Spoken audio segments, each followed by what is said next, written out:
Hey everybody, and welcome back to another episode of Shock and Awe Toy Reviews. One idiot, one semi-smart guy, a camera, and a toy, and a review.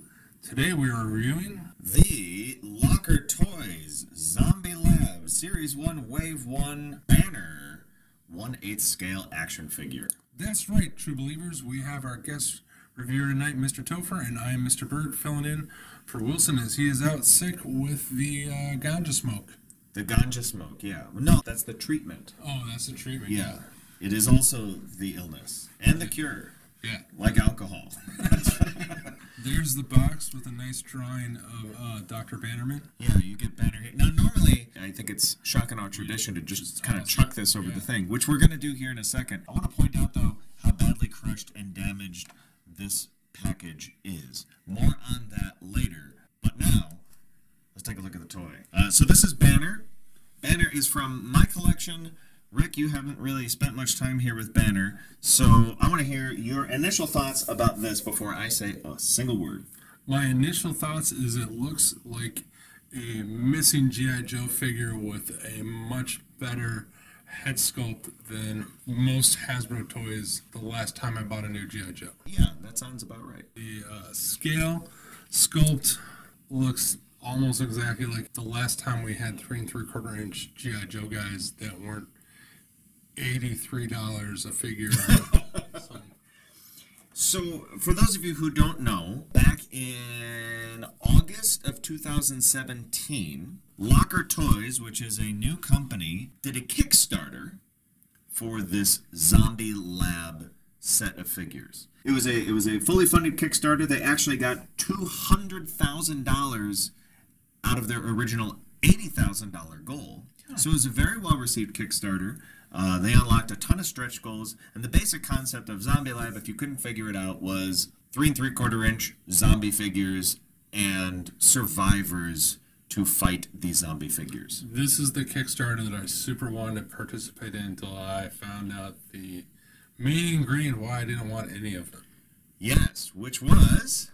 They're really expensive. They are really expensive, and we'll talk more about that later. But that is why Rick decided not to participate, and it's also why I have exactly one figure from this Kickstarter. I'm a big fan of the 3 3/4 inch scale. I try to support people who are producing things in that scale, especially if they're producing something that's kind of cool. I would have loved to have gotten more zombie guys, but it was just too expensive to get more. So I settled to just get this one guy here, Banner. I think according to the storyline, he's either a doctor or a scientist. I don't know if he's a survivor or he's the one responsible for the outbreak of zombiness. It doesn't say anything on the packaging about that. Yep. He's just Banner. Just and he's pretty much, yeah, he's like a doctor, scientist looking guy in a lab coat sort of looking thing. I picked him, honestly, because he's sort of different than other things that we've seen. I mean, if you're going to get one guy, I guess you could get one zombie, but as we know from every zombie thing ever, one zombie is not a threat. That's right. Got to have a zombie horde before you're really in danger of the zombies. That's right. I toyed with the idea of some of the survivors. Some of them look kind of cool, but ultimately I decided he's going to wind up being part of my G.I. Joe display. Cobra needs a scientist. Dr. Banner. So he's going to be a Cobra scientist in my display, and that'll work out just fine. Professor Banner or Dr. Banner?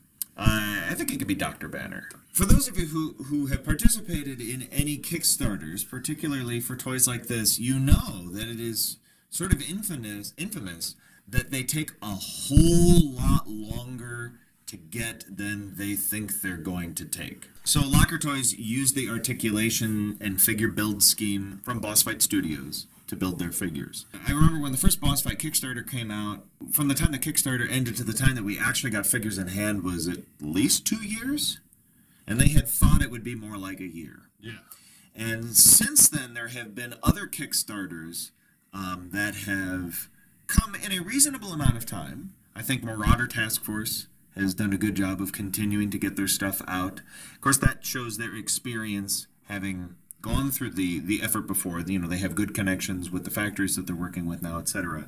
A lot of the new companies who are first starting out, though, we backed the new Eagle Force guys. Oh, yeah. And that was forever ago, Yep. and you hardly hear anything. So it's very common in the 3 3/4 inch Kickstarter toy world that you pay your money, and then a year goes by, 2 years go by, we're pushing 3 years on some of these projects, and you have literally nothing in your hands. Compare that with Locker Toys. The one thing I will say about Locker Toys is, wow, they got this figure out relatively quick. Like a year later, he was there. They actually held to their production schedule in a way that I thought was kind of impressive. I think they had an advantage because Locker Toys is actually a Chinese company. So instead of having the difficulty of an American company trying to negotiate with Chinese factories, here you had a Chinese company with Chinese factories. I think that was a big factor in them getting things out so quickly. Another factor is the quality control. If you think back to, let's say, Boss Fight would send updates all the time. I think that was one of the things that was great about their Kickstarter campaign. They kept everybody well informed. And they would go over to the factory, and there were many, many situations where they took the factory samples, they scrutinized them with a microscope, and they said, this isn't quite right, that's not quite right, these aren't quite perfect, so there's going to be a 6-month delay while we get this perfect. And by the time you got them in hand, they were really, really, really, really, really, really great. Locker Toys seem to have taken sort of an opposite approach, where they pumped the figures out, and maybe they weren't that great. And the funny thing is, Locker Toys knows this. One of the Kickstarter updates that the backers received, and I quote, "We need a super large table to open box. As our testing, they are not perfect. We have discovered some SKU got error color on the joint between foot and legs. However, when you are posing them, the foot will block the joints, therefore no big deal. The look and feel is not bad, but we will improve the details in the next wave." In other words, they're saying, this is what you get for being the first round of backers. They'll be better the next time around. So that's the very long-winded introduction that I'm sure Wilson will just cut in its entirety because Wilson. So let's talk about the SCULPT. If you look at pretty much any scientist ever, lab coats are closed. Yep. And I think that that's the one big issue with the design of this figure. SCULPT is really great on the face, got a lot of nice lines, hair looks good, facial features look good, all the details in the outfit are nice and crisp. Yeah. SCULPT is really, really great. Yeah. It's on par with almost every 3 3/4 inch line retail that I've had. In terms of paint, I think they saved a little bit of money here with the paint applications. You have, just gray slacks. The paint on the face is pretty good. I can't actually tell if there's any white on the eyes. I don't think there are. The facial tone is a little weird.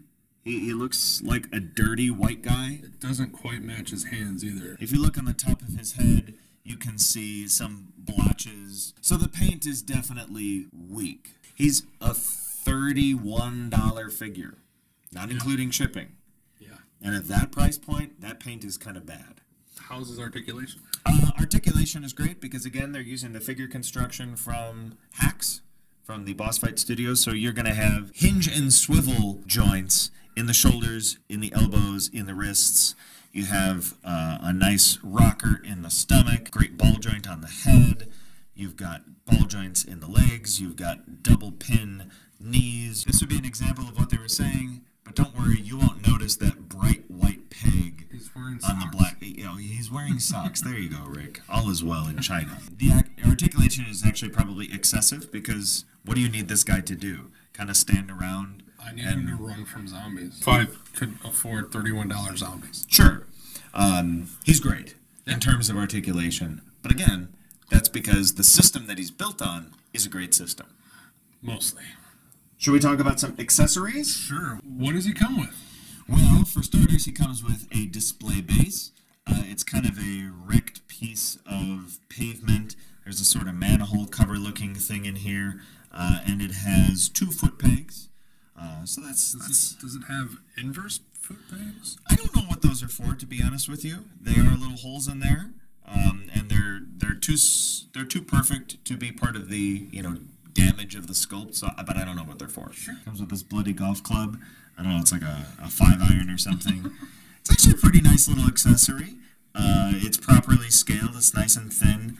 It's made out of a stiff plastic, so you're not going to have some crazy noodle warping like it would be if it were made by Hasbro. It's kind of cool for smacking zombies in the head. I also think it's pretty appropriate to his character. Datapad? Yeah, well, it's like a tablet of some kind. No paint. No paint.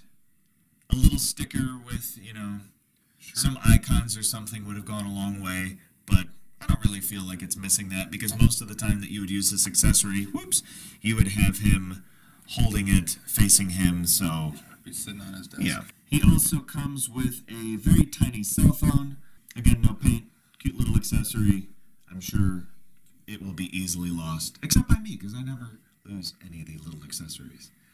Yeah. This sort of dead torso, that's not an original accessory. I feel like it was just a bonus that they threw into the bag because it wasn't packaged with a figure. It was just loose in a little bag of its own. Neat little display piece. It had a little more paint on. So accessory-wise, pretty cool. Just for a sense of scale, Hasbro Storm Shadow, Hasbro, like, version 3 or 4 or 5 Hulk. Marauder Task Force, Special Ops Guy, Night of Asperity from Boss Fight Studios, and Hasbro Star Wars Range Trooper. So you can see that he is in scale with these guys. Star Wars guys are a little short. Yep. Looks great, though, with Storm Shadow and Hulk. Final thoughts. So if you gave me this toy and I didn't know anything about it and I played with him, I'd give him a 4. The things that I would ding him for, the paint for sure, and also the fact that the lab coat is open, although that's not a deal breaker for me. The paint is the real drawback. So I'd give him a 4 because he's fun enough and he does what he needs to do. But then if you told me, hey, he's $30 Before shipping. I would give him a 2.5, because for that kind of money, he's not good enough, and the toy company knew it. They knew that they weren't quite that good, and they just went with it anyway.